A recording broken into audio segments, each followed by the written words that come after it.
Ludwig the Holy Blade is one of the most beloved tracks in the whole of Bloodborne, which is one of my absolute favorite games. From a music producer standpoint, I can say that this track is a great representation of Ludwig's tragedy in every single note it has in it. And I want to talk about it in this video analysis. Special thanks to Kieran for requesting this track over Patreon. You were at my side all along.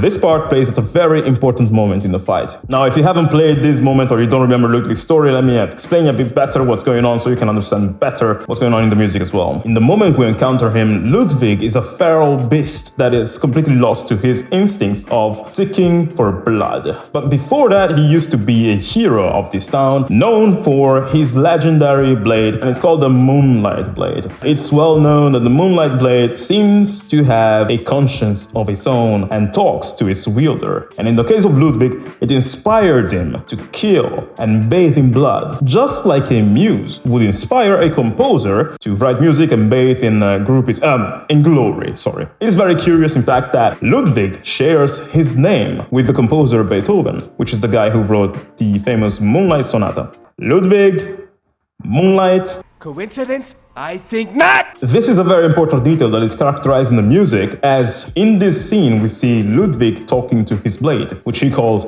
his mentor. The blade is hearkening to his mind, trying to give him a sense of clarity, which instructs one thing only, which is kill. However, I feel there's a bit of conflict left in Ludwig's soul because he used to be a hero, and just killing for the sake of it is actually what turned him into a beast. So the voices that we hear in Ludwig's head, represented by the choir, are very dissonant and very chaotic, just like Ludwig's state of mind.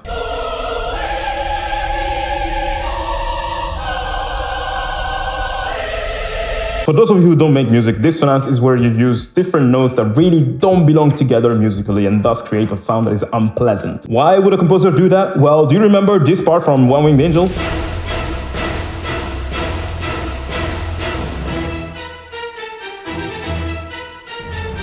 That sense of dread that you hear when you hear those strings is created by dissonance. Something that is unpleasant, it's unpredictable, and thus creates a sense of dread. That's a very powerful thing to use if you want to make your music sound dangerous. That's why horror music has a lot of dissonance, and it's also the reason why many Soulsborne boss tracks have dissonance in them.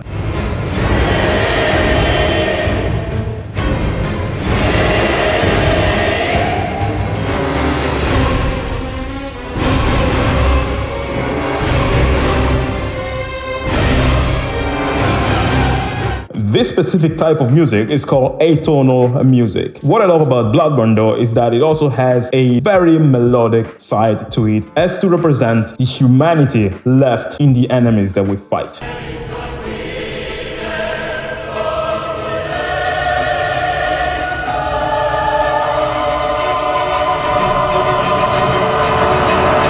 This strings and brass crescendo along with that choir melody kicking in represents the fact that Ludwig's clarity of mind has been completely restored, and he's now after one thing only, using all of his might as a hunter and beast both to slay you down and rip you apart. Ludwig joins the hunt.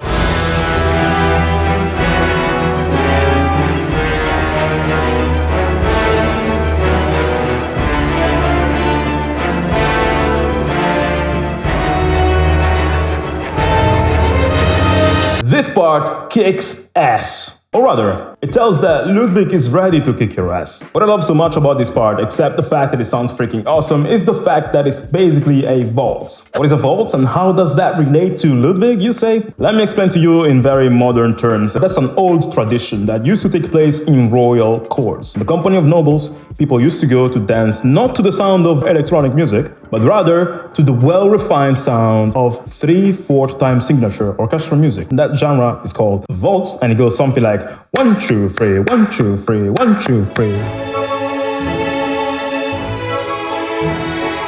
Instantly makes you feel like dancing like a lord or something. Yes, even if you're not white. The cool thing is that this is the same time signature in which this part of the song was written. It's definitely a waltz. As such, it begs the question, who is dancing? I believe this can be called a waltz between the hunter, ourselves, and death, Ludwig, which is very freaking dangerous at the moment. Or it could also be a waltz between Ludwig and the Moonlight Blade. Deadly all the same, but still freaking cool. There is now a repetition of this build-up that, despite being a repetition, doesn't sound boring. Can you guess why that is? Check it out.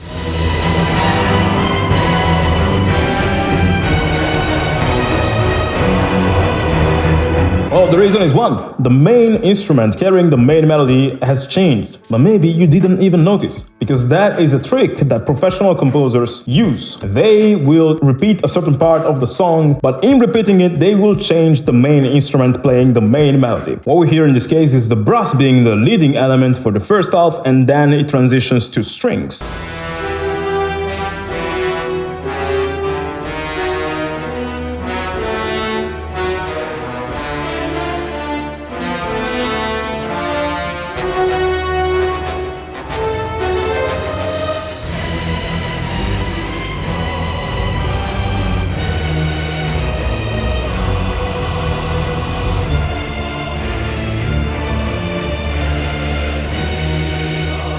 This way, it gives a whole different color and a whole different sound to a repetition of a part, even if you keep the melody the same. Actually, if you want to hear a great example of that, there's a Cuphead cover I made on this channel where I challenge myself to change the leading instrument every 15 seconds.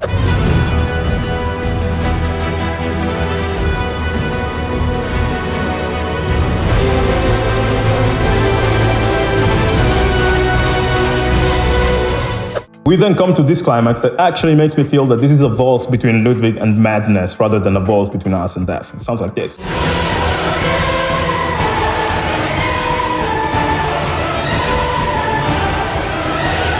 That choir is so freaking crazy. It's playing such high notes that are so freaking extreme and will be so hard to play for most choirs, I think. But that's not all. What I love the most about the madness of this part is the detail that we all hear but don't probably notice. First thing is we hear some strings that bring a sense of vertigo by playing a chromatic scale.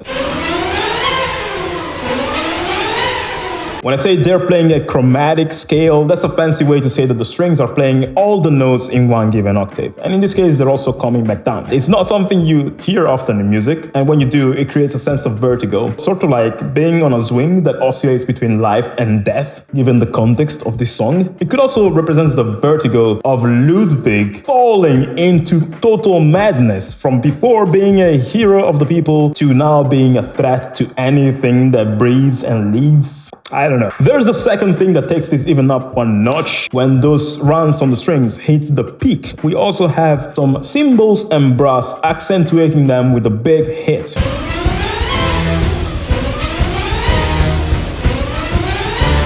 It doesn't get better, as in the next repetition we have this.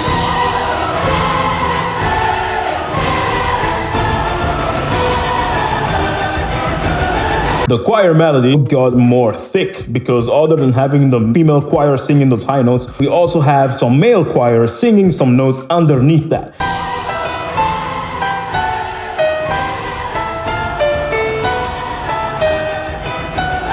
And although there are lower notes compared to the notes of the female choir, for male, the notes that they're playing are freaking high. So both the females and the males in the choir are singing on top of their lungs at the highest notes possible, and that just feels mental. How can we even top this, one may ask? And that's a good question. Here's the answer from the Bloodborne composers.